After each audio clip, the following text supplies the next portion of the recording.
You're listening to the Archaeology Podcast Network.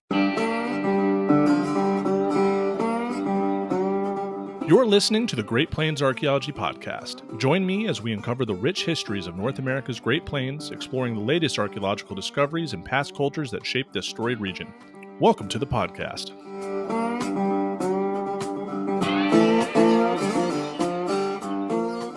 Welcome to episode 3 of the Great Plains Archaeology Podcast. I am your host, Dr. Carlton Shield Chief Gover, and I am absolutely excited and thrilled to have you with me today as we explore the rich and fascinating history of North America's Great Plains.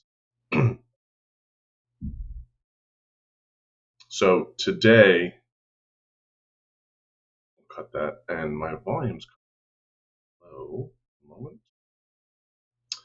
Today, I know by we I mean I. On last episode, I said today's episode would be on Great Plains taxonomic units, so the different types of archaeological different types of archaeological cultures, their names, how they got them, and how they're broken down into this very complex web of cultural taxa.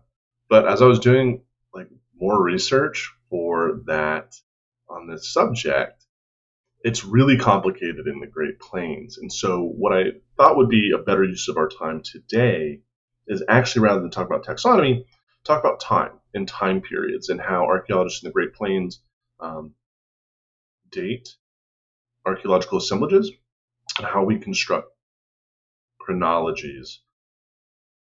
So I think that's just where we're going to go today. So here in the Great Plains, we have really two schools of thought. We have what generally most archaeologists divide time periods in.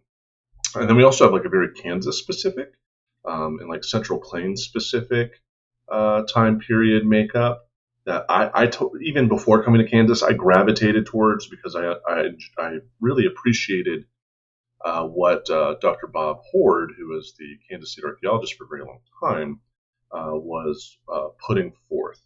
And so we're going to talk about these together. There's only really one big change between the two. But generally, let's just kick off by talking about what we have. Excuse me. Also, as you guys noticed, I'm not recording in my office today. If you're watching on YouTube, I'm recording in my apartment office. So Laramie Cat may make an appearance. She's definitely on one this morning. 30 minutes of playtime was apparently not enough for this little princess. So you may or may not hear her. Anyways, so let's go ahead and begin. So under the traditional, or I guess not traditionally, the widely held Plains chronology, you have 4 different periods. You have Paleoindian, Archaic, Woodland, and Plains Village. And each one of these time periods is, if you look in a textbook, right, they're pretty sharply bracketed between one another. But of course, as a theme of this podcast and Great Plains archaeology in general, there are no clear and concise transitions either in time or between cultures. It's a process that's not constant. So there is a lot of variability in between where you see these transitions occurring, especially in the plains, right? Very large geographic region, north, south, and east and west. So the Paleoindian period. Paleoindian, it's hard to put a start date on it because it is frequently in the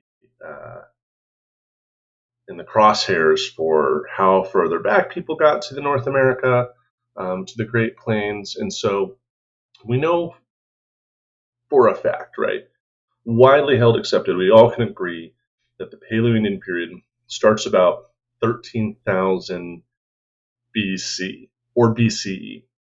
For those not familiar, science is trying to move away from the Judeo-Christian kind of before Christ and AD, I don't forget what the Latin for that is, and move towards BCE, before Common Era, and then CE, which is Common Era. Nothing else changes other than the abbreviations. and I'll float between the two. I generally hold the BCE and CE um, lexicon, but you also hear me say like before present, and so the Paleoindian period starts. We can all agree in the Great Plains in particular, right? Just focusing on the Great Plains, roughly 13,000 BCE or 15,000 years BP. BP being before present, right? So, and before present is like before 1950, and we can get into that later. So we have the Clovis period.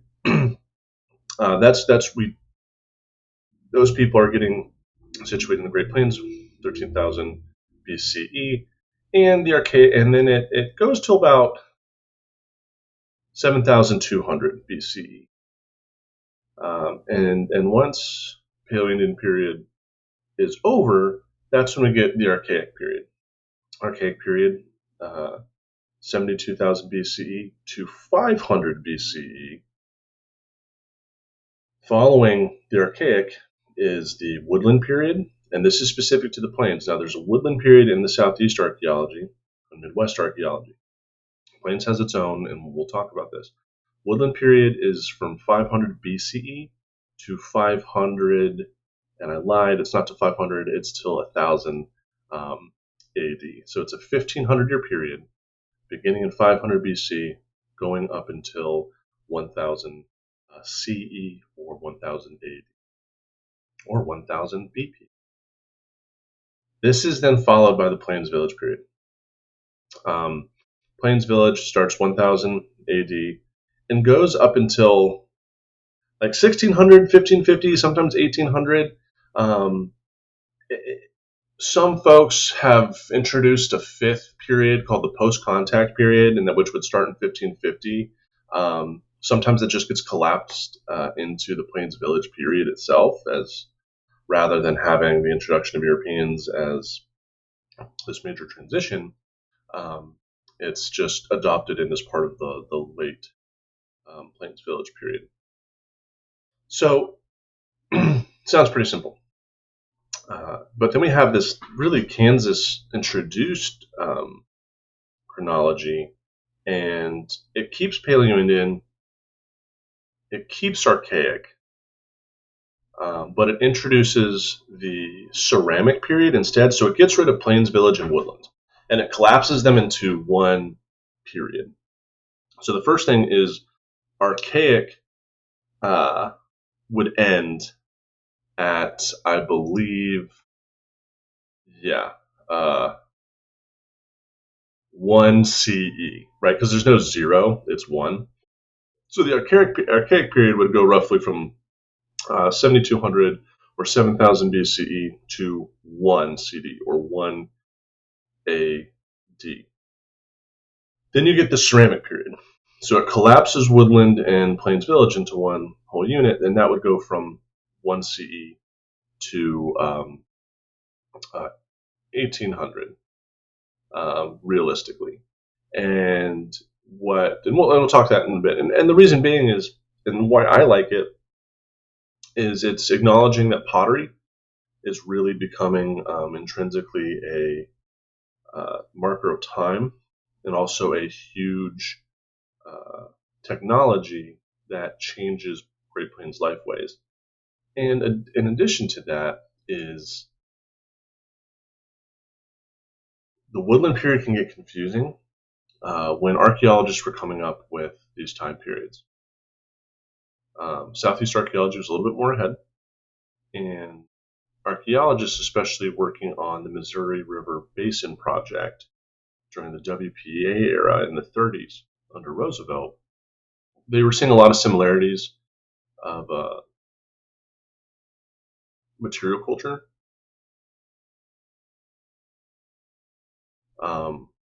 in the Great Plains with the southeastern part of the United States.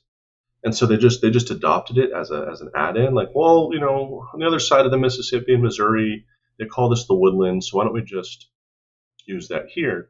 But now, over 70 years later, there are some intrinsic differences between what's going on in the Great Plains during the same time period and the southeast. And the time periods also don't match up. So the woodland period is earlier than in the southeast than it is in the Great Plains. In the southeast, they have the Mississippian period, and so like they have a little bit more going on.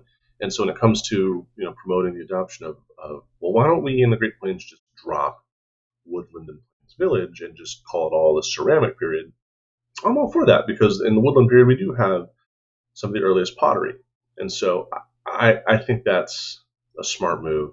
One, to reduce confusion between what's going on in the plains and the southeast, but also to give promote a plains archaeologist advancing Great Plains archaeology.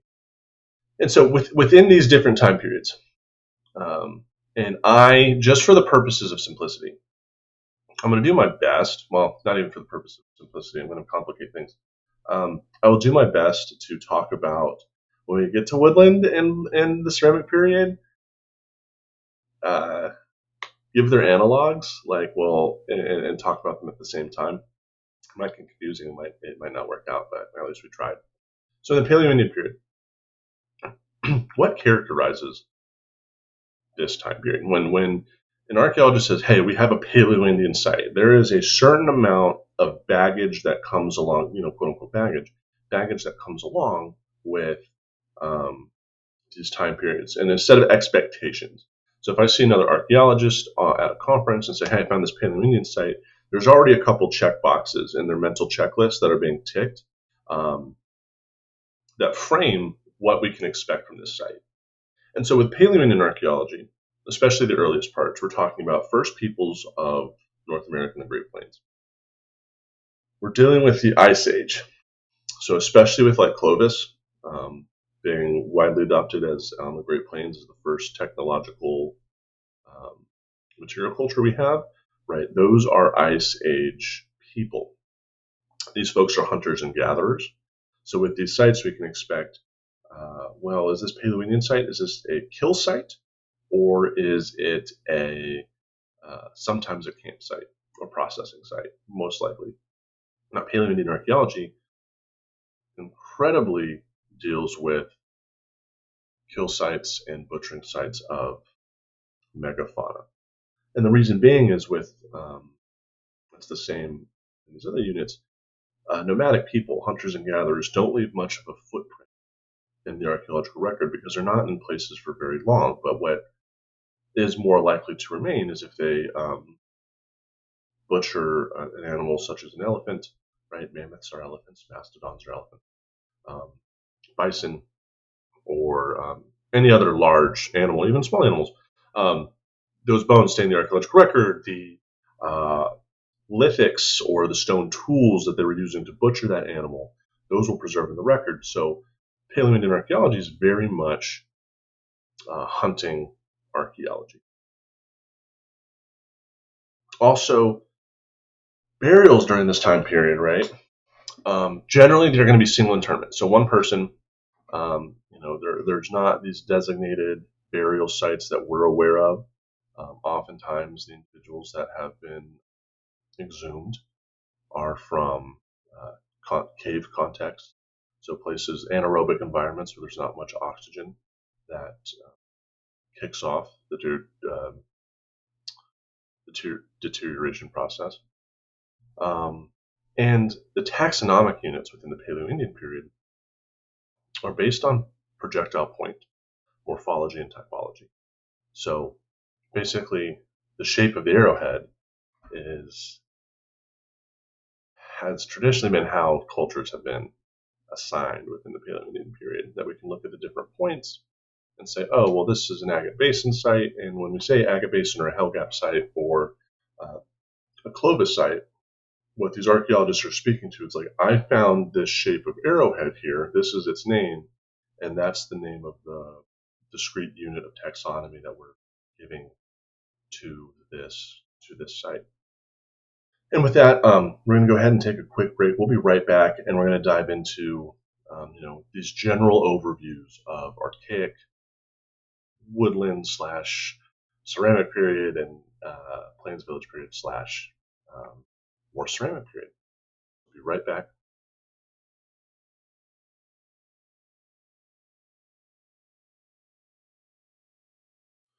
And we're back with the Great Plains Archaeology Podcast. We were just talking about these general trends and general themes of the Paleoindian period.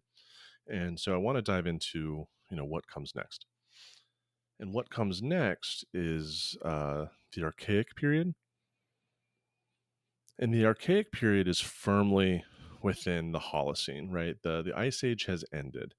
We're in the early Holocene. Things are getting warmer. The prairie is beginning to expand at this point. We're still dealing with hunters and gatherers. People on the plains are shifting. I wouldn't say shifting. Bison hunting is, of course, one of the big subsistence strategies on the Great Plains. That just doesn't change. These people are, of course, still nomadic. Everything is relatively similar to, like, behaviorally, as what's going on in the Paleoindian period. There are some changes, right? One, Paleoindian folks, especially early Paleoindian folks, these are colonizing populations. They're exploring the landscape. They're figuring out the environment. Archaic populations, they've been in the Great Plains or surrounding areas for quite some time, and we can start to see more discrete boundaries of groups. So, like, Clovis points are found all over North America. But Oxbow and McKean points, they're bounded spatially. Now there's overlap, and there are problems with ascribing cultural taxa or defining populations by the technology, such as spear points, right? Or atlatl points. That's a whole thing. And we're going to talk about, do artifacts equal people, in a later episode. But for now, we do see projectile points are starting to diversify, and they are starting to be spatially bounded, and as well as bounded in time. Burials are still generally single interment. However, in the northern plains, we start seeing more discrete burial places. And it's in the Archaic that we start seeing the appearance of medicine wheels, as well as stone effigy sites.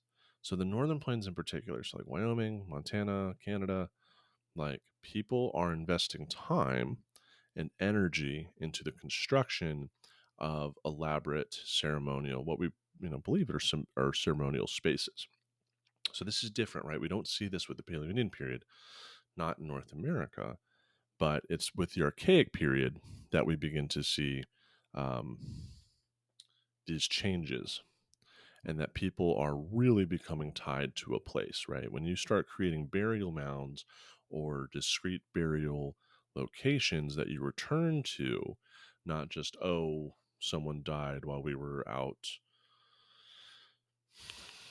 in the Platte Valley and we need to bury them somewhere, so let's just do it somewhere close. And it's like, no, when someone passes away, we bring them back to this space and bury them amongst their family and their community in a long honored practice. That's a huge shift in how people think about themselves, spirituality, as well as place. That place is really, we can physically, right? We can make these inferences that places are becoming sacred. Now, the Archaic is when we do find the earliest recovered pottery in the Great Plains. It's brief, and it's only around Kansas City, which is like one of the eastern extents of the Great Plains along the Missouri River. And this pottery is incredibly similar to other contemporary earliest pottery sites recovered in the American Southeast. So there's, like, right off the top of my head, there's less than a dozen sites around the same time from Georgia, Florida, Kansas City, where we see pottery appear. It's very crude. It's all very simplistic. They all show up. They're all somewhat connected by a water system. So it's the first one. And then it goes away, but pottery doesn't really take off or become widely adopted and utilized till later. But it's just like a fun note, and one that I enjoy, because that site, Nebo Hill, is in the collection here at the University of Kansas. So I've been able to hold the earliest pottery in the Great Plains. And when I showed it to, when we did a visit with the Pawnee Nation, and showed Matt Reed, the Tribal Historic Preservation Officer and one of the band chiefs for the tribe, the look on his face was just priceless. I'm like, Matt, you want to see something cool? Like, how about this pottery from Nebo Hill? And he was just like, oh, so it was cool. It's something I don't want to say treasure.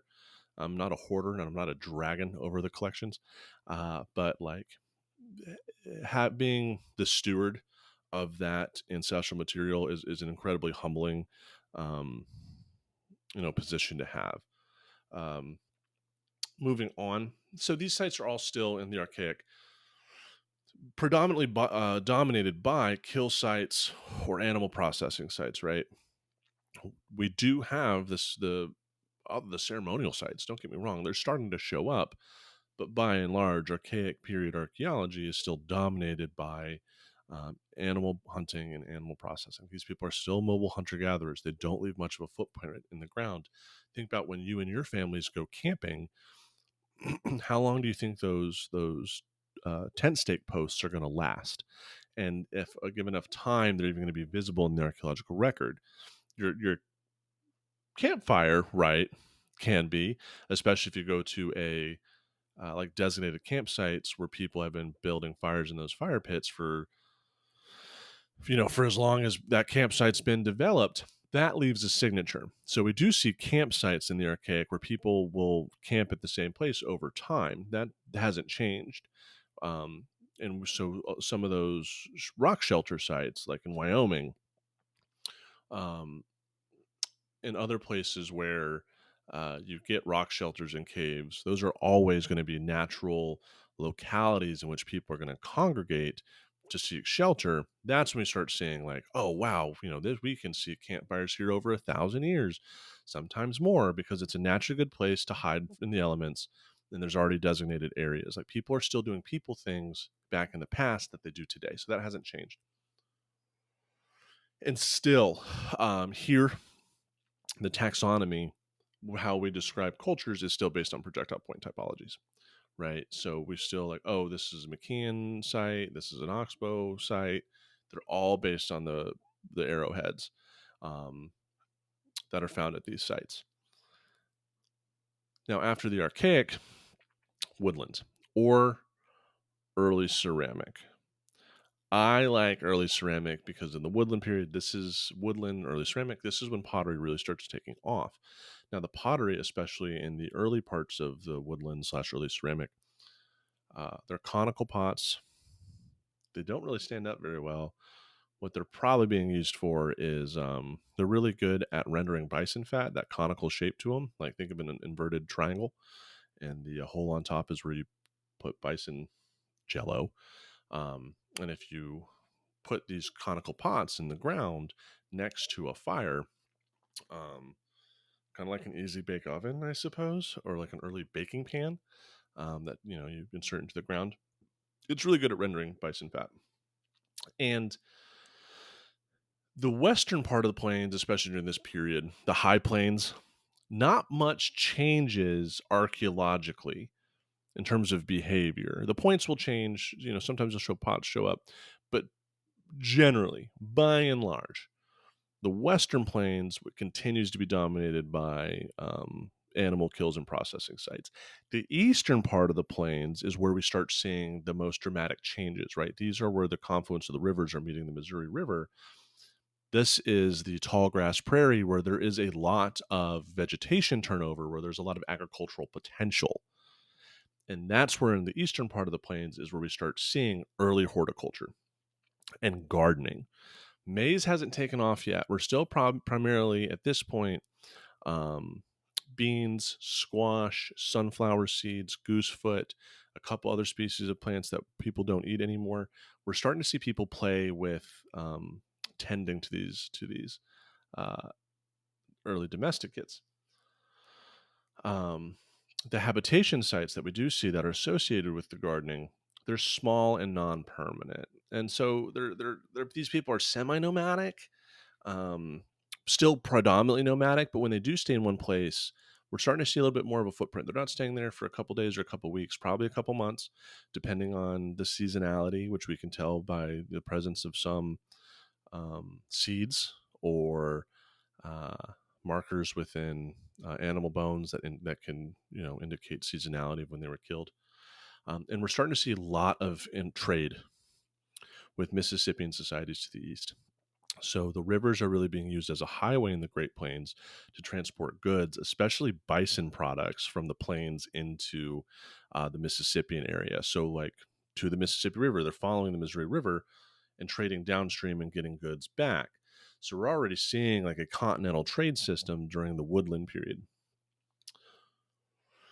Now, burial practices really start to change. They're mixed. So we get cemeteries and ossuaries. We still find the occasional individual interment, but a cemetery that is a single interment, that is organized, one person goes in one hole.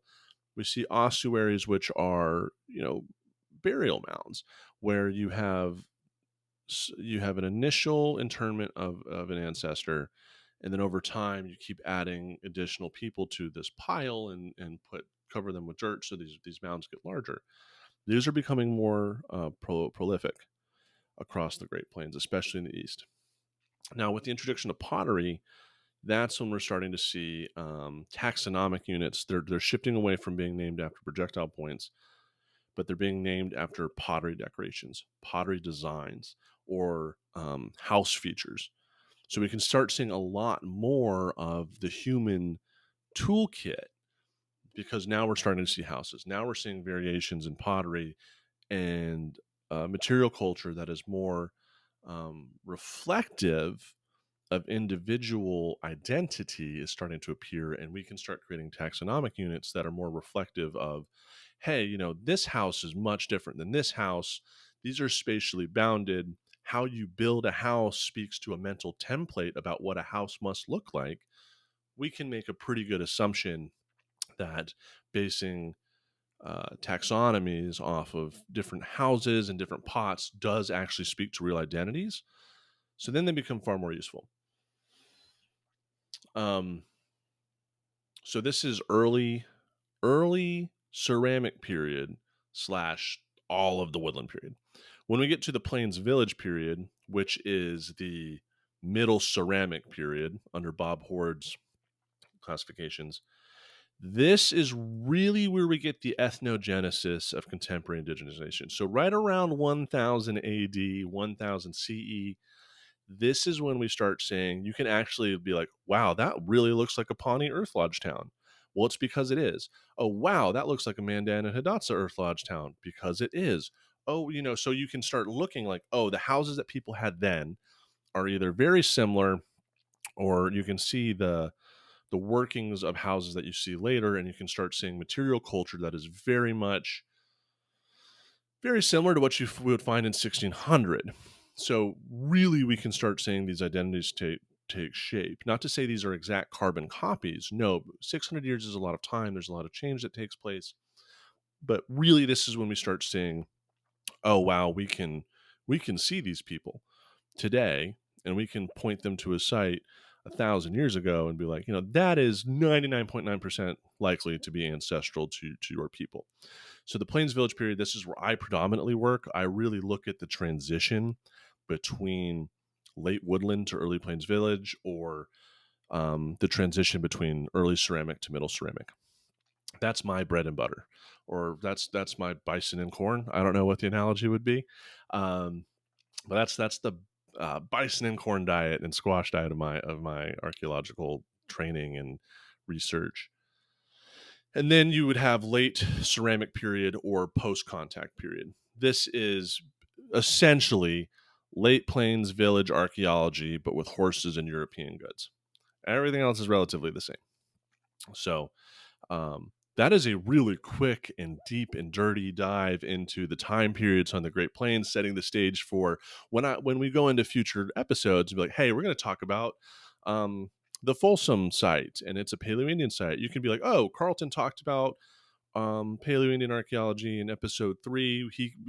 There's a general checkbox that we can assume, are going to be related to this. So I'm going to give each one of these time periods probably its own episode and dive into different sites and differences between sites in different parts of the plains.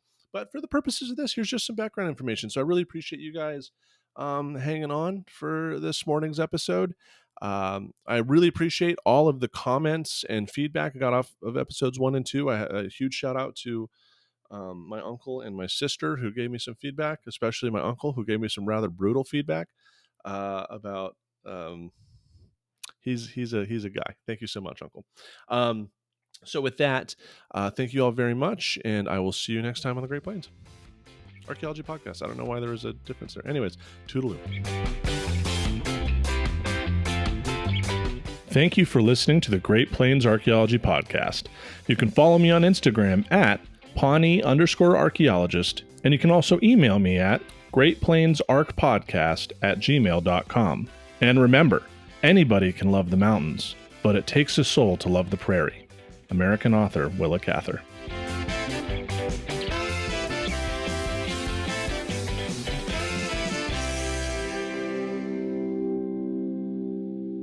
This episode was produced by Chris Webster from his RV traveling the United States, Tristan Boyle in Scotland, DigTech LLC, Cultural Media, and the Archaeology Podcast Network, and was edited by Rachel Roden. This has been a presentation of the Archaeology Podcast Network. Visit us on the web for show notes and other podcasts at www.archpodnet.com. Contact us at chris@archaeologypodcastnetwork.com.